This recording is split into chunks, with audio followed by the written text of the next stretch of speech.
Jack Butler's gonna like you.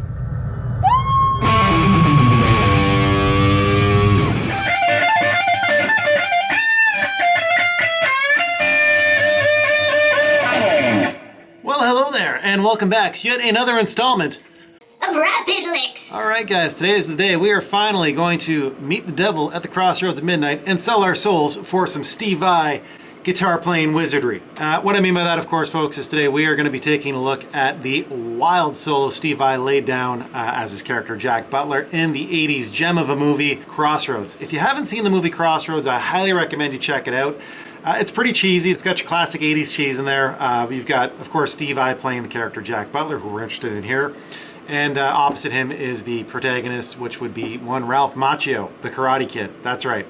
He adorns a Telecaster and we're supposed to believe beats Steve Vai in a duel. Yeah, right. Anyway, this is the first lick that is played at the beginning of that duel, and it is a doozy.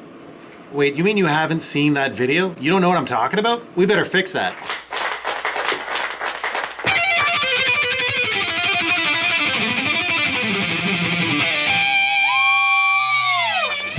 Alright, so that probably looks like blatant witchcraft and insanity, and I'm not going to lie to you, it is. But that was kind of the point of the lick, right? The whole idea here is that Jack Butler sold his soul to the devil to play like that. But fear not!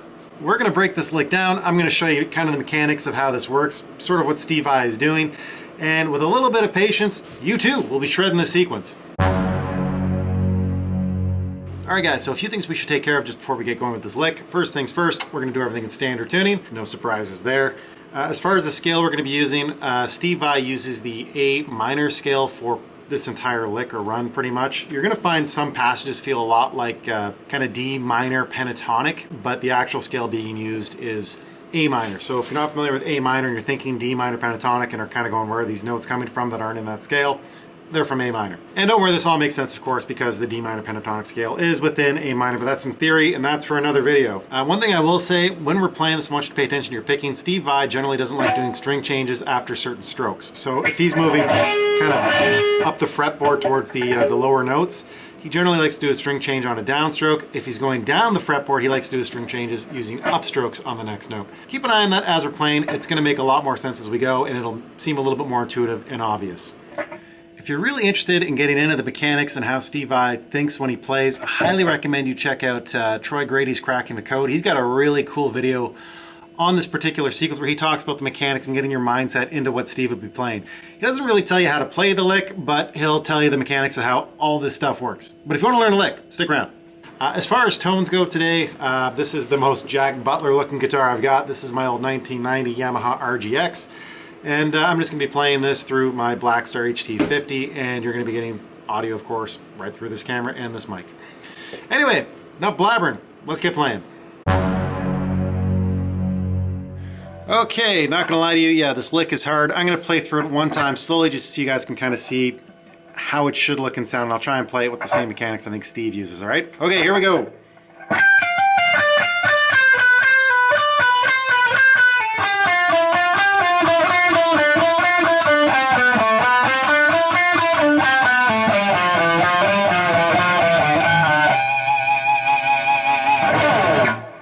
You know, for the ease of learning, let's break this into sections. Alright, so section 1 should look and sound kind of like this.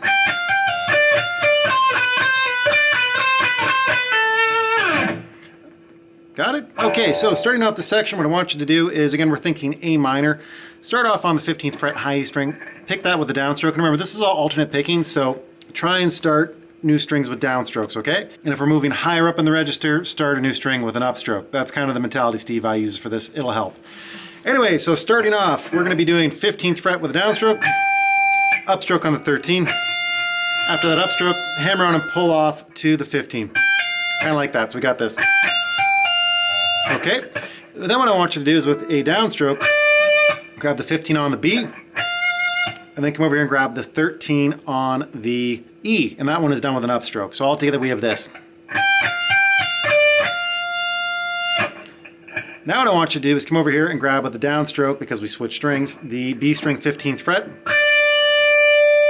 the 13th fret, the 12th fret with the downstroke, the 13th fret with an upstroke. Okay, so we have this all together.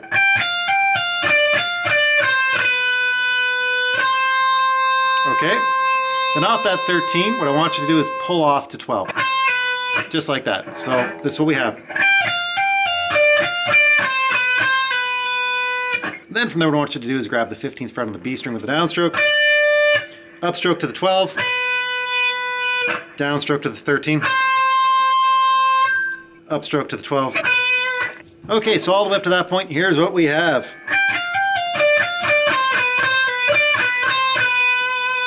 Okay, so you just finished that phrase on an upstroke, which is great because we're about to have a position shift. So now what I want you to do is slide to this position here, and we're going to be looking at just, of course, the 13th, 12th, and 10th fret on your B string. And what we're going to do here is because we finished that last phrase on an upstroke, we know we're going to start this phrase on a downstroke. So what you're going to do here is play downstroke on the 13, upstroke on the 12, and then pull off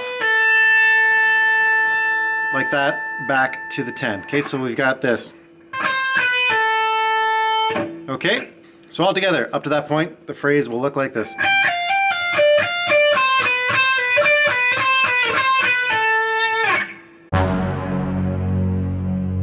Okay, so you're playing this, and you're finding that your picking is inverting. The problem is probably going to happen right here. That part at the very beginning. The problem here is if your economy picking is fairly strong, you're probably going to play this part and just continue on either with an upstroke into the B, which is incorrect, or invert it somewhere else. If this happens, no problem. All you need to do is take out that pull off we do later on in the segment from the 13 to the 12. So again, if I do this using economy picking at the beginning, I can still save it just by getting rid of that one pull off. Here's what I'm talking about. See, it still syncs. All I did there, folks, was just played all the notes instead of doing that pull off until the very end, which you have to do. That one's non-negotiable, but there's a reason for that. And we're going to talk about that in a second. All right, guys, section 2 should look and sound kind of like this.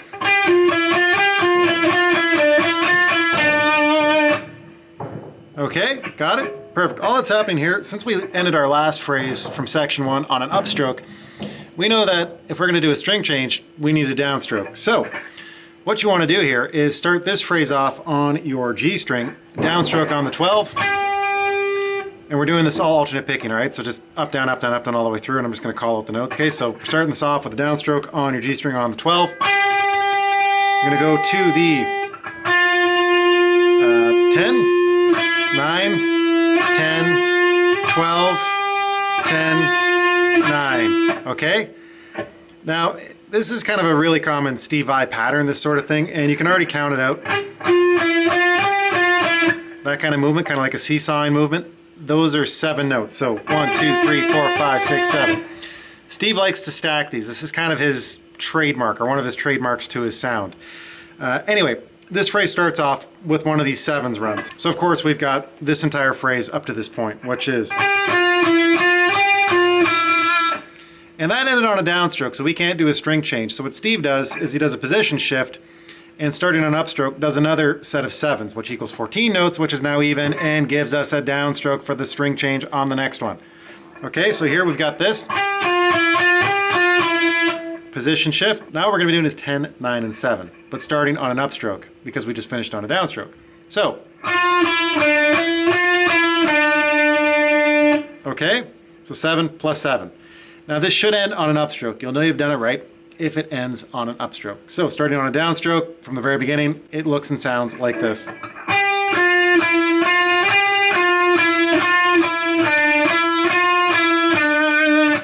Okay, and that is all of section 2. All right, so lick 3. What will lick 3 look and sound like? Should look and sound kind of like this.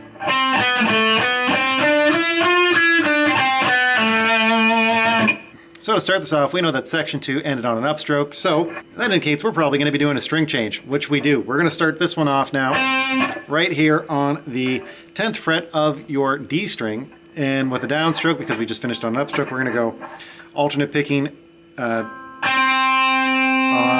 10, and we're going to the 9, 8, 10, 9 with a downstroke, okay? So this is what we have. Now this phrase ends on a downstroke, which is a bit strange, but with Steve Vai logic, that means you're probably going to be doing a string change, but moving to a higher string. So that's exactly what we're going to do. So starting off on the G string with an upstroke, we're going to be playing the 7, the 9, 10, 9, 7. And that ends on an upstroke as well. So this is what we have all together.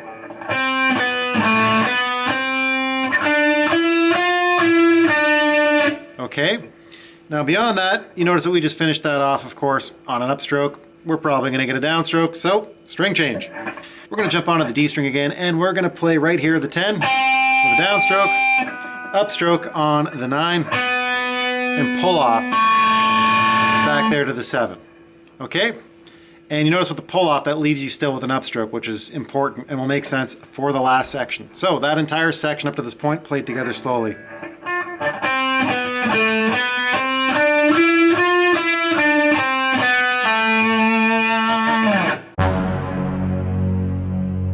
All right, the very last section will look and sound kind of like this.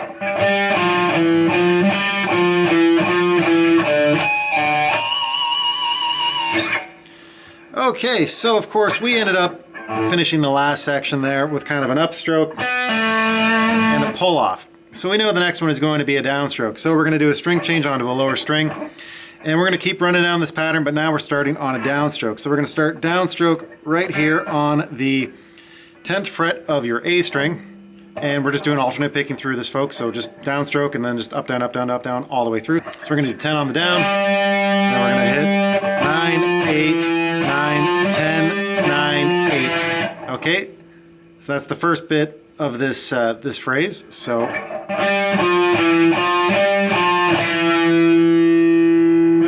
and that should end on a downstroke.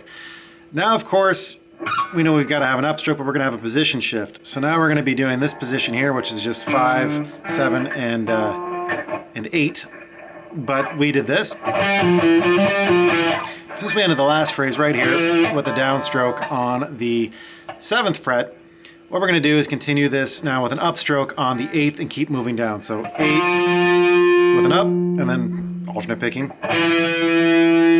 7, 5, and that's more or less where this ends. Okay, so all the way up to this point, here's what we have.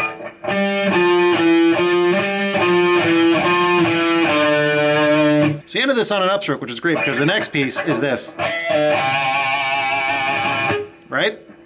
And all we're going to be doing for that is you ended on an upstroke on the 5. So we're going to come up to the 7. You're going to play that with a pinch harmonic and slide that down to the 5. And then with another downstroke, play another pinch right there on the C note located on the 3rd fret of your A string. Okay? So the entire phrase up to this point looks and sounds like this.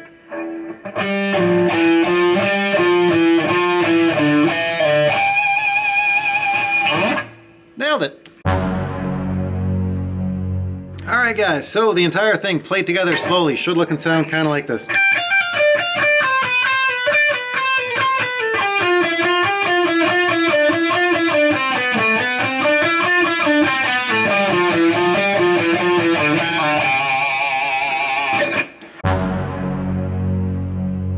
Alright, a little bit quicker.